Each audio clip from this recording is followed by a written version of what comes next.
Before you operate, read all safety labels on your snowmobile. They're also a good practical source of safety information when you're out on the trail. Please refer to all state and local laws for age restrictions on snowmobile use.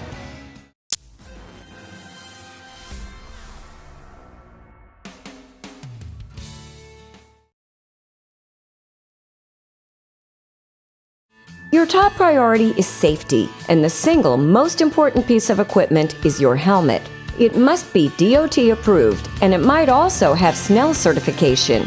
Both DOT and SNELL labels show that the helmet's materials and construction have been tested and approved. Your helmet needs to fit snug and comfortably. It needs to have a secure chin strap, and it needs to provide you with a full view of your surroundings. If you wear a dirt bike style helmet, you'll need reliable goggles to protect your eyes and provide fog-free visibility. Adding a balaclava under your helmet is another item you may choose to use to help keep your head and face warm.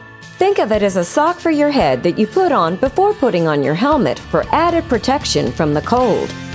The best way to stay warm and comfortable while snowmobiling is by layering. You'll likely be coldest when you start the day and will warm up once you're riding for a while. Layering lets you remove or add layers, such as a fleece layer or sweatshirt worn for insulation. The layers closest to your body must be made of fabrics that wick moisture away from your skin instead of absorbing it.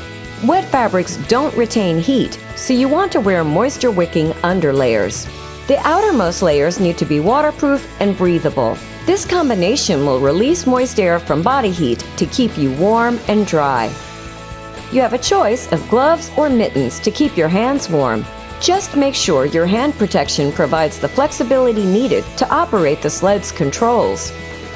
Your footwear should be waterproof boots with insulation for warmth. Good snowmobile bibs and pants have gaiters that extend over your boots to keep out snow. Before you leave for your snowmobile ride, be sure to bring a warm cap, extra gloves and goggles, a fully charged cell phone, a reliable flashlight, some food, and maybe even an insulated container of coffee, tea, or cocoa that you can enjoy when you stop to take a break. Now you are ready to have an awesome, warm, and dry day in the snow. Before you start your snowmobile engine, make sure the throttle works properly and does not stick, and make sure the space in front of your sled is clear. Look near the right-hand grip. The bright red engine stop switch, which riders commonly call a kill switch, must be in the up position. If it's up, the engine can run. To stop the engine at any time, push the red kill button switch down, and your engine will stop immediately. Snowmobiles have one of two methods of starting the engine, and some have both: electric start or pull cord start. When you are ready to start the snowmobile, be sure the kill switch is in the start position.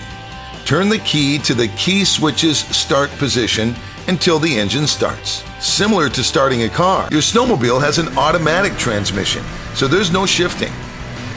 To activate the drive system, push gently and steadily on the throttle, and you'll eventually feel the transmission engage and move the sled forward.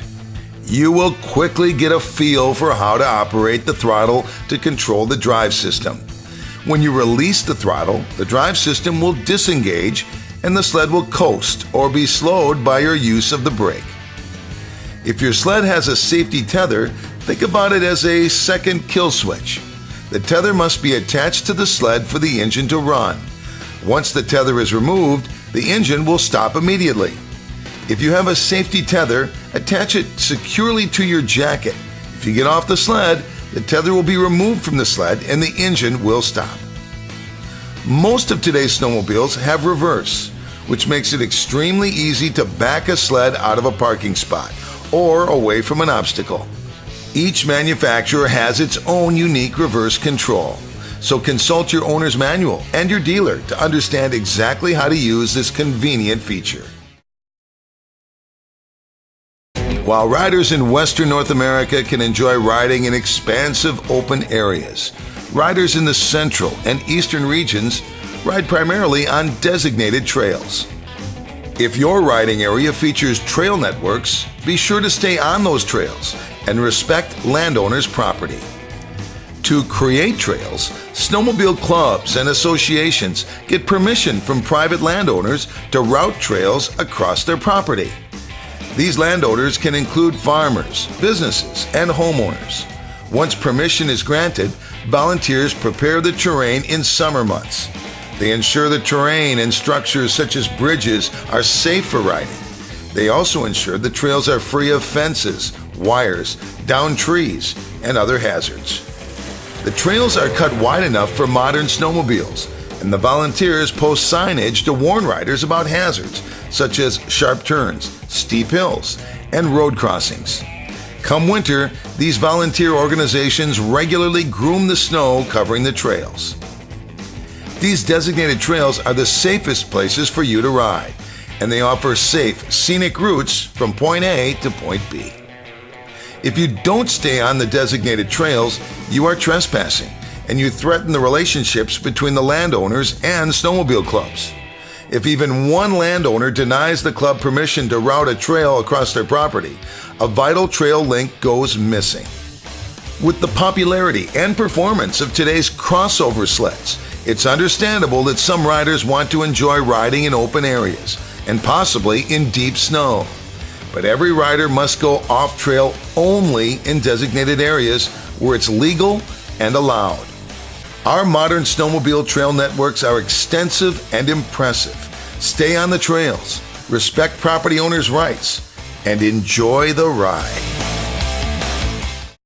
Your snowmobile has a brake light that alerts riders behind you when you're slowing, but your sled does not have turn signals. This means you need to use snowmobiler hand signals to alert other riders to upcoming turns and to provide additional information about what you see ahead of you. Let's review the most important snowmobiler hand signals you'll need to use. Stop. When you're going to slow down or stop, let your fellow riders know by raising your left arm straight up with the palm flat. Some riders prefer to make this signal with their right arm and hand so they can keep their left hand by their brake control. Slowing. If you're slowing down, extend your left arm out to the side and angle slightly downward. Have the open palm of your left hand facing the riders behind you.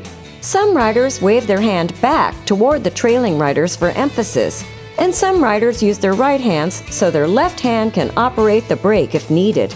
When riding on a trail, it's important to make every rider aware of oncoming traffic. This will ensure every rider stays to the right side of the trail so the groups can safely pass. When passing with oncoming riders, you will reduce your speed and hug the right side of the trail. You should also give those riders the signal for sleds following. Simply raise your left hand and extend as many fingers as there are snowmobiles behind you. If it's more than 5, hold up all 5 fingers or possibly flash the 5 sign repeatedly. If you're riding at the back of your group, signal to the oncoming traffic that you are the last sled in line by raising your left hand and forming a fist. Snowmobiler hand signals enhance rider safety for everyone, so learn them and use them every time you ride.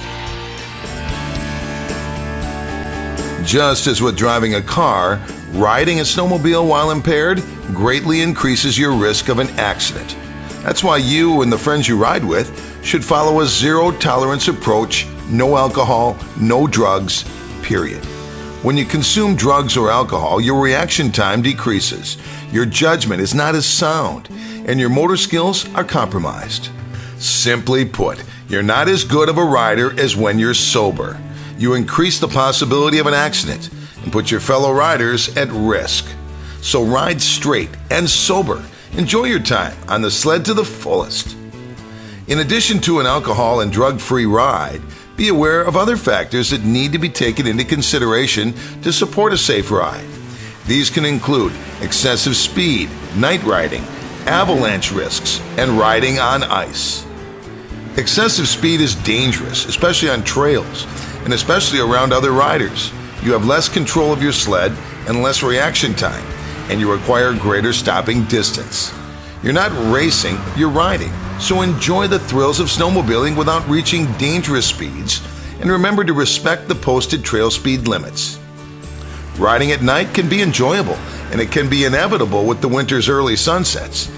But remember that your vision is compromised, so decrease your speed and stay alert to your surroundings. Be sure that your pre-ride equipment check includes confirming your lights are working properly. Remember to carry a reliable flashlight, and having reflective material on your riding gear increases your visibility to others. And learn whether local temperatures have been cold enough to create ice that's safe to ride on. If conditions aren't safe, change your riding plans. You can still enjoy a great riding experience by choosing some different routes. For the best snowmobiling experiences, ride sober, minimize the challenges to safe riding, and have fun.